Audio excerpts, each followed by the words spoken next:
Hello, Rarely friends!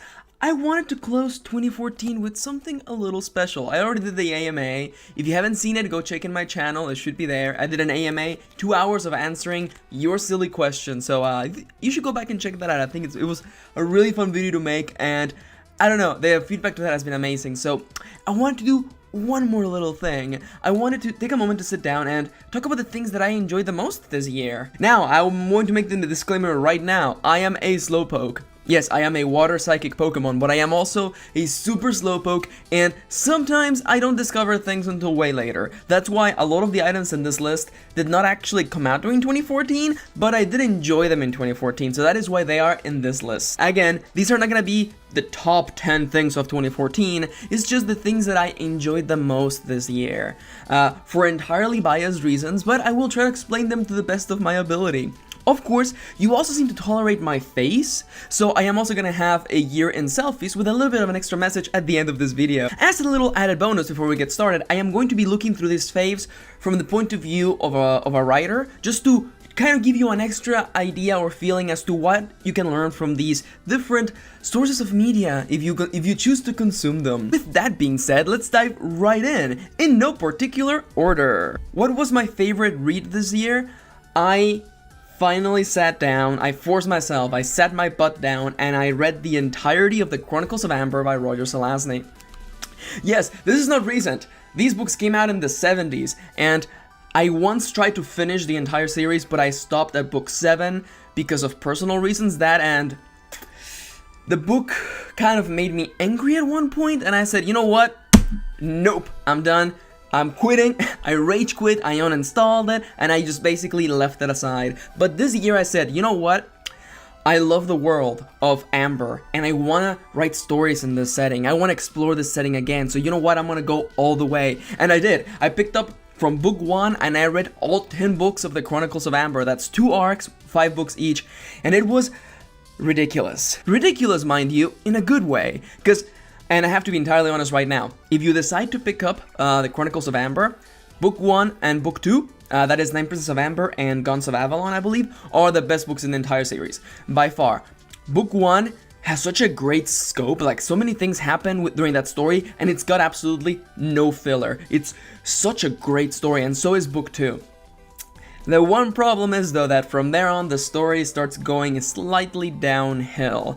Though, if you decide to stick along, you're gonna be sticking along for really, really awesome characters and an amazing cosmic setting. That is a selling point for me. The Chronicles of Amber have an amazingly ridiculous, outlandish setting that still works. The Chronicles of Amber revolves around this mythical land known as Amber, which is the one true point in the entire universe. This is the point from which the entire universe was created. Amber is a city, and it is the city that is everywhere else in the universe because Amber casts shadows. And basically, every universe that exists, can exist, and will exist is somehow a shadow of Amber, because Amber is the one true place in the entire universe. And the story revolves from the point of view of the princess in Amber, the royal family in Amber, and their internal struggles and many other things. But the coolest part is that these characters are able to traverse through shadow, enter basically any universe they want, because as long as they keep walking away from Amber, they can find anything, because Amber is the one true place, and everything else is merely just a shadow of it. Like, can you see how excited I am to talk about these books? These books have such an amazing setting, such a grand setting, that even the main characters, even the members of the House of Amber, feel small in comparison, because you can literally do anything in this setting. Now, in time, I will make a formal video where I talk about the pros and cons of this book series, but if you're looking for a really interesting fantasy read, I recommend Roger Zelazny. This entire book series is really good, though the first 2 books are the best one in the series, no question about them. Now, if you're looking for a writerly thing you can learn, pick up 9 Princess and Amber, the first book, and look at the way it does. Look at the way it slowly introduces the really complex world. Look at its world building. I think it does it very effectively. Little by little unraveling the madness and never ever questioning it. What was my favorite game of this year? Without a question, you know this, I know this, it was The Binding of Isaac Rebirth. I have played so much of this game, and it's hilarious when I look and I realize that a bunch of my followers and a bunch of my subscribers actually picked up the game because of my Max as Writer's Block series. I think it's kind of cute and charming how, like, I show you the game and a bunch of you were like, you know this ridiculous thing where nothing makes sense? I want some of that.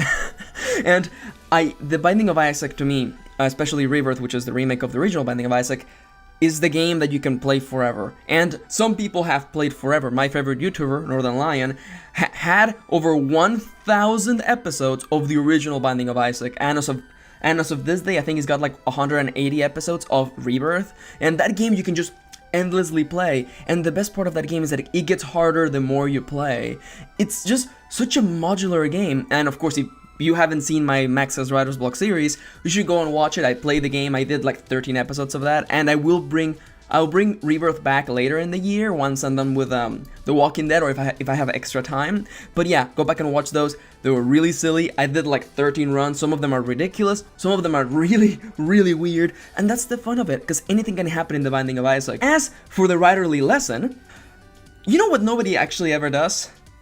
Take the elements of the mythological elements of Christianity and have a story based on that. Because there's stories that have angels and demons, but nobody ever dives into the actual mythology of Christianity. And that's actually what Rebirth does. Like 90%, like, well, not 90, but like a huge chunk of the items in The Binding of Isaac are references to the mythological elements of the Bible. Think that it's just out in the open. Someone should just go and take the mythological elements of Christianity and create a very interesting modification of that, or a play on, the same way that Asura's Wrath took elements from Buddhism and Hinduism. What was my favorite album this year? This is a really, really odd one. What is it? It's Goddess by Banks. One of the only few things on this list that actually came out on this year. I actually have to be entirely honest, I don't know anything about Banks. I found her because one of her songs was free on iTunes, like, earlier in the year, and in the middle of writing Shoujo's Bizarre Adventure, I realized that I wanted a particular type of music to inspire me to get into that story mode. And Goddess, the main song from Banks' album Goddess, came to me, and I found that, and it was the one song that I downloaded for free on iTunes, and I thought, I like this, I need more of this is what I need. And I checked online, and I was like, is the rest of the album like this? Yes, and I got it, and the album is really, really interesting. The thing is this, right? Usually you pick up an album because of a really good song, and that's the only song you listen to it, right? That happens. Why? Because the rest of the songs don't echo with the same feelings, or at least with the same mood. That is not the case with Goddess. All of the songs are so reminiscent of each other, it almost feels like the same theme, like they were all made with the same mood. What mood is that? Personal. All of the songs in Goddess feel really intimate, and I don't necessarily care for the lyrics. I don't pay attention to lyrics while I'm writing, but I love listening to the music while writing because it feels very personal. And for me, it was funny because I didn't realize how much I liked this album until I started waking up, and I would just put the entire album on shuffle and listen to it while I got up and showered and made breakfast, and it's just such a very chill album to listen to. Very nice read, very nice listen. If you want to look into it, it's available on iTunes and Amazon. You can go check it out. I really enjoyed it, and as for the writerly tip, I think that, this album is, if anything, a great resource for looking for intimate music. All of the songs feel really relaxed, but they all have different edges to it. Some are sadder, some are happier, and a lot of them have just this enormous essence of intimacy. What was my favorite movie this year? Guardians of the Galaxy, no question. Really, really, really close second to John Wick. I love John Wick because of the world building, but I love Guardians of the Galaxy because of how it played with tropes. That and the characters. The character work was actually really, really, really effective. I almost kind of feel like somebody went through the entire script, making sure that they went through almost every single like action movie trope or superhero trope and spun it or twisted it. And if you don't mind a little bit of a spoiler, it's not really that big of a spoiler, but my favorite moment in Guardians of the Galaxy is near the final climax, as opposed to the middle climax, I guess. In the final climax, somebody finally in the history of movies, somebody finally interrupts the bad guy while they're giving their victory speech. Nobody does that! Except for Guardians of the Galaxy. If you haven't seen this movie, go pick it up. I think it's already out on Blu-ray and DVD. It's a great movie. It was incredibly fun to watch. And it's funny because like it came out like in the middle of the year, and ever since then I was looking forward to the release, and now I just can't wait to watch it again. It's a great movie, really fun. As the writerly tip, if you're looking for something, a bit of an inspirational piece to show you that your protagonist doesn't have to be a good person or a cool person. Your protagonist can be a total dork. Actually, your entire cast can be a bunch of dorks. Just watch the Guardians of the Galaxy. Now the next two are a little bit silly. Why? Because they're on this list not because I went out and sought to watch these shows. They were shown to me by my dearest of friends, Kirin. What is my favorite TV show of 2014? Or what TV show did I enjoy the most during 2014? Elementary Season 1. Kitty kept yelling at me, Max, watch Elementary, Max, watch Elementary, and I was like, fine, I'll watch Elementary. I came into Elementary having heard a couple of really rude comments on YouTube, on Tumblr, and a couple of other things, and I hate coming into something with a pre-made opinion of it. So I try to push all of those things away and not expect anything. And Elementary surprised me. I have to come out clean right now. I have issues with retellings of Sherlock Holmes. Why? Because the protagonist, or Sherlock Holmes, tends to be Superman. He tends to be able to do anything and has absolutely no flaws and can stomp on everyone they want and nothing ever gets in their way. So I was a little disappointed when I watched the pilot for Elementary and I saw that Sherlock Holmes seemed to be falling onto this very same stereotype. And I was a little wary, but then again, I kept watching because of Joan, because Joan was really interesting to me as a character, because again, John Watson in the original retelling seems to play the role of the straight man. And Joan did that with a little bit of a spin. So I wanted to watch more Joan, and I wanted to see what the hell they were gonna do with Sherlock, so I kept watching. I kept watching throughout the entirety of Elementary, and I have to admit that the way that they played with Sherlock was very, very, very interesting. Because this is the thing with Sherlock, right? Sherlock can do anything, he's a genius. See, I don't know about you, but characters with perfect traits like being a genius or being able to solve any problem, pretty much anything that Sherlock has as a character, are problematic because I can't relate to those. I, as a human being who makes mistakes, can relate to Superman because they're just so incredibly inhuman. And I kept wondering to myself, how are you gonna make me relate to Sherlock Holmes? How are you gonna make me relate to this person who can solve their way out of anything? And the way Elementary did it was by showing the other side of Sherlock Holmes, the elements of him that he is not necessarily proud of, the elements of him that he tries to hide, and the elements of him that he is bitter about. I have to admit that in the middle of the season there's a critical point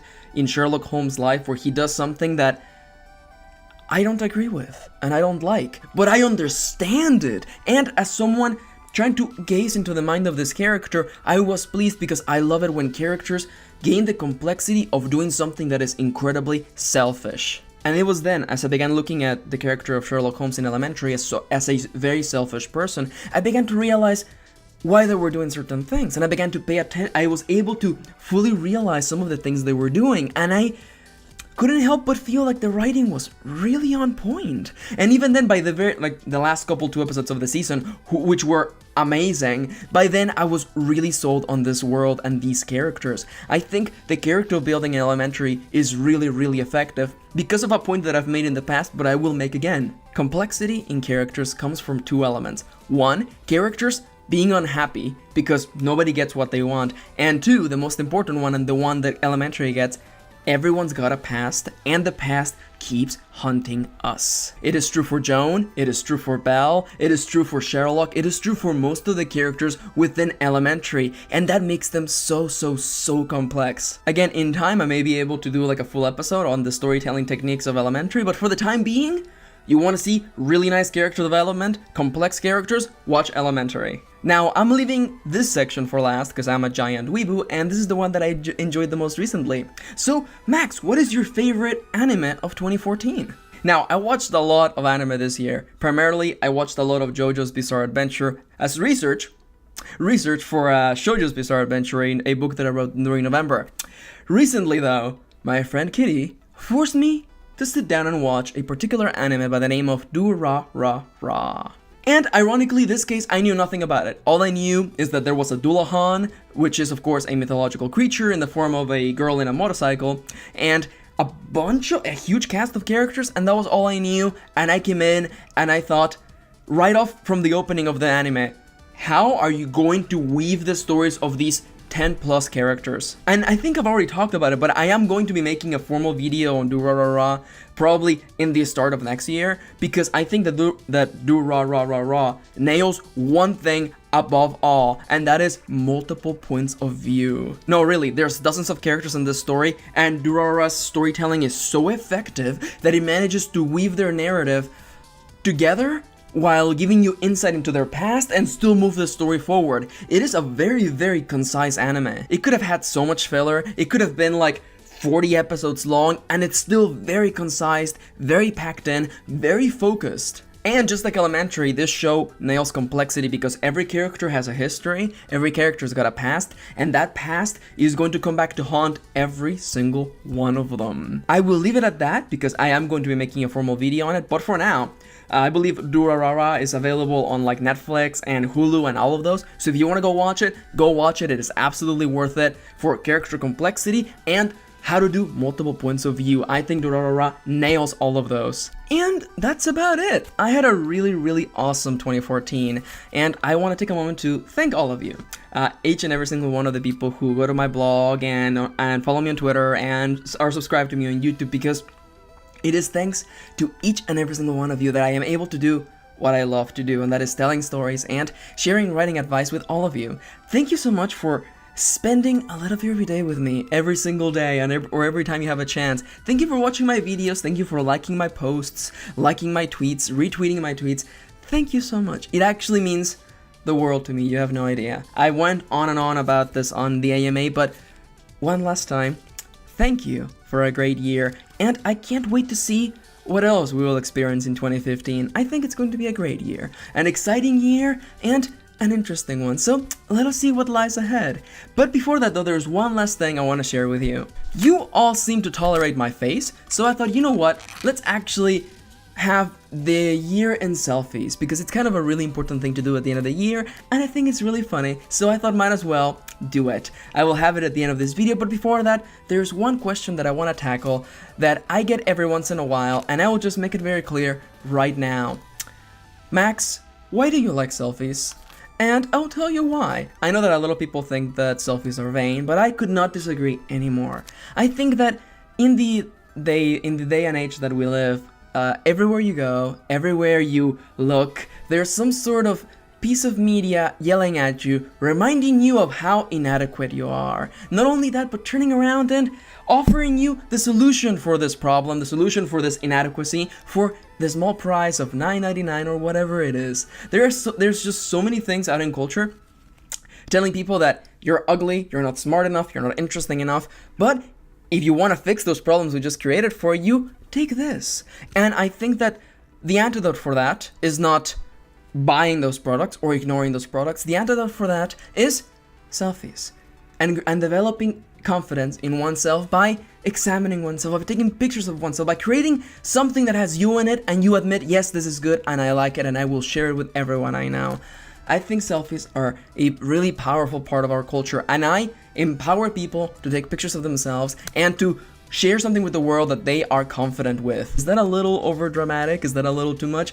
I don't think so. I think that we live in a really interesting world, and I want to empower people to feel better about themselves. As someone who's dealt with an entire life of self-confidence issues, I wanted to start the year, like I started last year, taking a picture of myself every day, and I'll share some of those with you. But I want to empower you to step away from the influences of the culture around you that keep yelling at you that you're inadequate, that you're not good enough, to send those and the rest of that bullshit to hell. You don't need those things. You can be happy with yourself, and you can find the real person you are by simply developing your own confidence. So take pictures of yourself. I want to empower you to take a picture of yourself every day for the next year. I want to empower you to look at the person in the mirror and say, this is me and I am proud of them.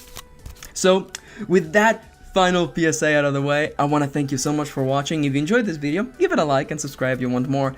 As always, thank you so much for watching. Thank you for spending a little bit of your day with me, and I hope to be seeing you in the next year. Mwah!